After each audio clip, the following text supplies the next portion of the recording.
Driving under the influence of alcohol is one of the most serious road traffic offenses.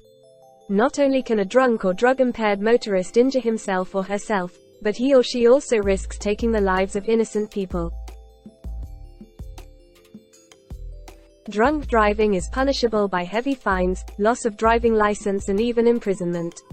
However, there are no such penalties for driving under the influence of alcohol, which is also a very big problem. If you search the internet, you'll find a lot of breaking news stories about how a person got into an accident after falling asleep at the wheel. The question arises, should there be a new law against getting behind the wheel if you don't get enough sleep? And in general, how many hours of sleep do you need to be extremely alert while driving? We have the answers to these questions.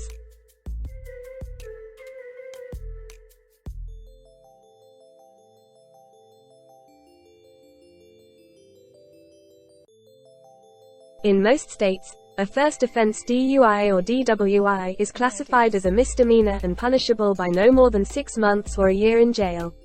However, in a few states, the maximum jail time for a first DUI is even shorter. Charges range from misdemeanors to felony offenses, and penalties for impaired driving can include driver's license revocation, fines, and jail time. It's also extremely expensive. A first-time offense can cost the driver upwards of $10,000 in fines and legal fees. If you have any other criminal history, however, even if the conviction took place decades ago, chances are you will be deemed inadmissible to the United States and will need a U.S. entry waiver to travel there. It is illegal for you to drive if you have a blood alcohol concentration of 0.08% or higher if you are over 21 years old. 0.01% or higher if you are under 21 years old. 0.01% or higher at any age if you are on DUI probation.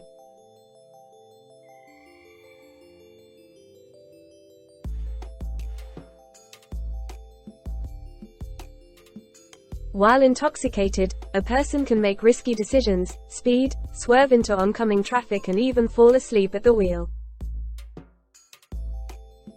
The same can happen if a person hasn't had enough sleep.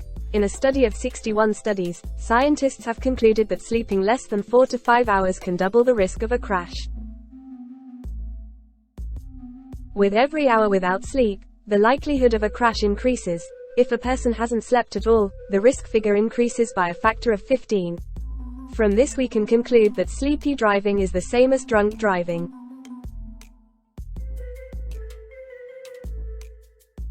According to Science Alert, this is an excellent reason to ban people from getting into a car when they don't get enough sleep. According to Madeline Spicer, an expert on sleep and work time management, a person should get more than 5 hours of sleep before driving a car.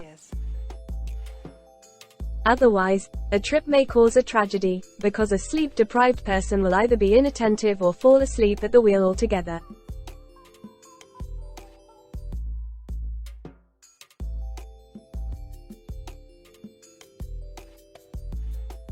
So what is it? Should there be a ban on drowsy driving?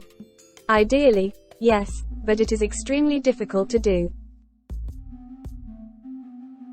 Determining whether a person is drunk is extremely simple. It is either their behavior or the results of a breathalyzer or blood tests that give it away. But how do you check if a person has had a good night's sleep? There is no accurate test for that. The second problem is that there is a big difference between alcohol intoxication and tiredness.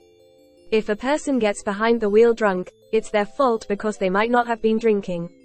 In the case of fatigue, a person cannot simply choose whether or not to get tired.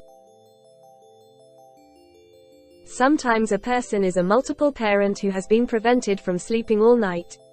Other times, the person is driving tired after a night shift. Situations vary. In general, no one is likely to be punished for tired driving in the near future. There are too many nuances. Therefore, for the time being, drivers should take care of themselves and not get behind a wheel. If they didn't get enough sleep, they should have a good night's sleep for at least 5 hours. If everyone observes this rule, there should be far fewer accidents on the roads. Sleeping is a very important part of our lives. Because sleep is a special state of consciousness as well as a natural physiological process, characterized by a reduced response to the world around us and specific brain activity.